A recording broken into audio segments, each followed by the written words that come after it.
வணக்கம்.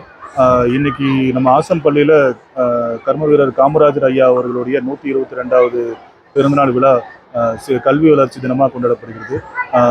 கடந்த 10 ஆண்டுகளாக பார்த்தீங்கன்னா கல்வித்துறையால் இந்த நாளை கல்வி வளர்ச்சி நாளாக கொண்டாட சொல்லியிருக்காங்க.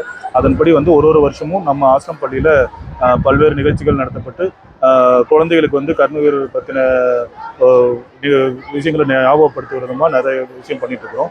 அதில் இந்த வருஷம் நம்ம ஆசிரம் பள்ளியில் பார்த்தீங்கன்னா எல்கேஜிலிருந்து 5th ஸ்டாண்டர்ட் வரைக்கும் இருக்கிற 122 குழந்தைகள், அதாவது 122வது பிறந்தநாளை குறிக்கும் மாதிரி 122 குழந்தைகள் காமராஜர் வேஷம் இருந்து காமராஜரோட உருவம் அவங்க நின்று அதே மாதிரி உருவப்படுத்தினாங்க. ஸோ அது ஒரு மிகப்பெரிய நிகழ்வாக இங்கே நடந்திருக்கு.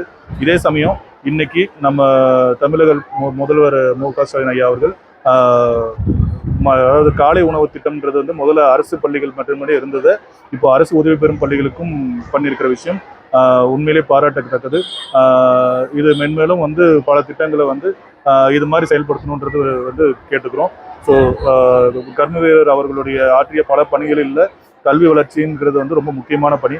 ஸோ அதை என்னைக்கும் நம்ம நினைவு கூறணும். ஏன்னா இன்னைக்கு நம்ம எல்லாருமே ஒரு பட்டதாரிகளாகவும் இதாகவும் இருக்கிறதுக்கு காரணம் கண்டிப்பாக காமராஜர் அவர்கள் மட்டுமே. ஸோ அவரை நினைவு கூறும் விதமாக இன்னைக்கு நம்ம எல்லாரும் அவரை பற்றி போற்றுவோம்.